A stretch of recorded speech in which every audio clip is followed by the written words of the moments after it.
سبحان اللہ وبحمدہ سبحان اللہ العظیم سبحان اللہ وبحمدہ سبحان اللہ العظیم۔ رمضان المبارک اسی مبارک مہینے کے لیے 1400 سال پہلے مسجد نبوی کے بلند ممبر سے نبی مہربان محمد صلی اللہ علیہ وسلم نے اپنی امت کو یہ خوشخبری سنائی تھی، لوگو اللہ کا مہینہ برکت و رحمت اور مغفرت کے ساتھ تمہاری طرف آ رہا ہے، وہ مہینہ جو خدا کے نزدیک بہترین مہینہ ہے، جس کے ایام بہترین ایام ہیں، جس کی راتیں بہترین راتیں ہیں اور جس کی گھڑیاں بہترین گھڑیاں ہیں۔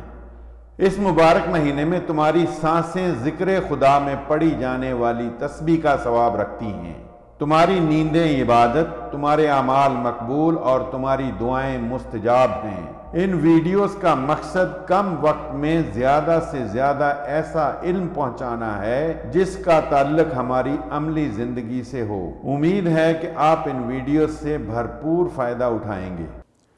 ان الحمدللہ والصلاۃ والسلام علی رسول اللہ۔ ناظرین کرام، افطار کے وقت جب دسترخوان پر بیٹھیں تو سارے دن کی کارکردگی کا جائزہ لیجیے۔ آج کا دن ہم نے کس طرح گزارا؟ ضرور ہمیں یہ احساس ہوگا کہ ہم سے کچھ ایسی باتیں سرزد ہو گئیں جو حالت روزہ میں نہیں ہونا چاہیے تھی، کچھ ایسے کام ہو گئے جو روزے کی حالت میں نہیں ہونا چاہیے تھے۔ محسوس ہوگا کہ ارے میری نمازوں میں جاذبیت کی وہ کیفیت بھی نہیں پیدا ہو سکی جو کہ ہونی چاہیے تھی۔ غور کریں گے تو معلوم ہوگا کہ قرآن بھی کچھ خاص توجہ سے نہیں پڑھا گیا۔ پھر انسان ڈرے کہ نہ جانے سارا دن میں نے کتنی مشقت اور ریاضت سے گزارا، پتہ نہیں میرا روزہ قبول بھی ہوگا یا نہیں۔ اور پھر جب نا امیدی کی کیفیت چھانے لگے، انسان مایوس ہونے لگے، تو اللہ عز و جل سے قبولیت کی آس لگائے۔ اس کی نظر میں اپنے رب کی شان کریمی، بخشش، اس کی مغفرت، اس کی عطا، جود و سخا، یہ سب چیزیں اس کی نظر کے سامنے آ جائیں۔ اور پھر وَرَحْمَتِي وَسِعَتْ كُلَّ شَيْءٍ، اس کا بیان اس کے ذہن میں گھوم جائے، اور پھر بندہ اپنے رب سے یوں دعا کرے کہ اے میرے رب، میرا روزہ تو بڑا کمزور سا روزہ، میری عبادات بڑی کمزور سی ٹوٹی پھوٹی سی عبادات، لیکن مجھے تیری شان کریمی سے یہ امید ہے کہ تو میرے اس کمزور سی عبادت کو، اس ٹوٹے پھوٹے روزے کو قبول فرمائے گا، میری لغزشوں کو، میری خطاؤں کو اپنی مغفرت کی ردا میں لپیٹ لے گا۔ رسول اللہ صلی اللہ علیہ وسلم نے فرمایا کہ مومن کی ساری زندگی دو چیزوں کے بین بسر ہوتی ہے۔ فرمایا کہ جب اپنی خطاؤں کی طرف دیکھتا ہے، اپنے اعمال کی طرف دیکھتا ہے تو لرز اٹھتا ہے کہ میں تو پکڑا گیا، میں تو مارا گیا، میری تو نجات مشکل ہے۔ لیکن جب اپنے رب کی عنایات کی طرف دیکھتا ہے، اس کی ستاریت، اس کی کریمی، اس کی غفاریت، اس کی جود و سخا اور عنایات کی طرف نظر اٹھتی ہے تو پھر امید بن جاتی ہے کہ بے شک میں گناہ کار، بے شک میری عبادات بڑی کمزور، میں سیاہ کار، لیکن میری رب کی رحمت میرے گناہوں سے کہیں وسیع تر ہے، وہ ضرور مجھے اپنے رحم کا سایہ عطا فرمائے گا۔ بس خوف و رجا کی یہی کیفیات روزے میں ہونی چاہیے۔ ایک رات رسول اللہ صلی اللہ علیہ وسلم اپنے رب کے حضور کھڑے ہوئے، حالت نماز میں ایک ہی آیت کی تکرار کرتے رہے اور زار زار روتے رہے۔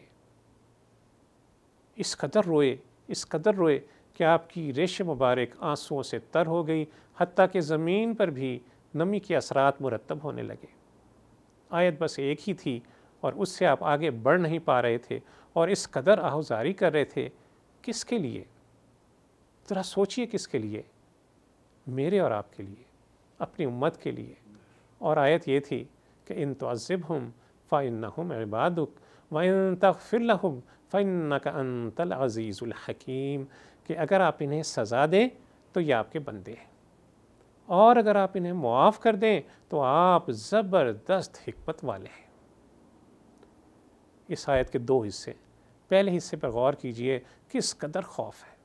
ان تعذبہم فإنہم عبادک، اگر آپ انہیں عذاب دیں تو آپ کو پورا اختیار ہے، یہ آپ کے بندے ہیں، کسی پر آپ کا زور نہیں چلتا، کوئی آپ کا ہاتھ پکڑنے والا نہیں، آپ کو پورا اختیار ہے، اور گڑ گڑا رہے ہیں، رو رہے ہیں، اور ساتھ ہی اللہ عز و جل سے امید باندھ رہے ہیں کہ فَإِن تَغْفِرْ لَهُمْ وَإِن تَغْفِرْ لَهُمْ فَإِنَّكَ أَنْتَ الْعَزِيزُ الْحَكِيمُ، اور اگر آپ اپنی شان کریمی سے ان کو بخش دیں تو بے شک آپ زبردست حکمت والے ہیں۔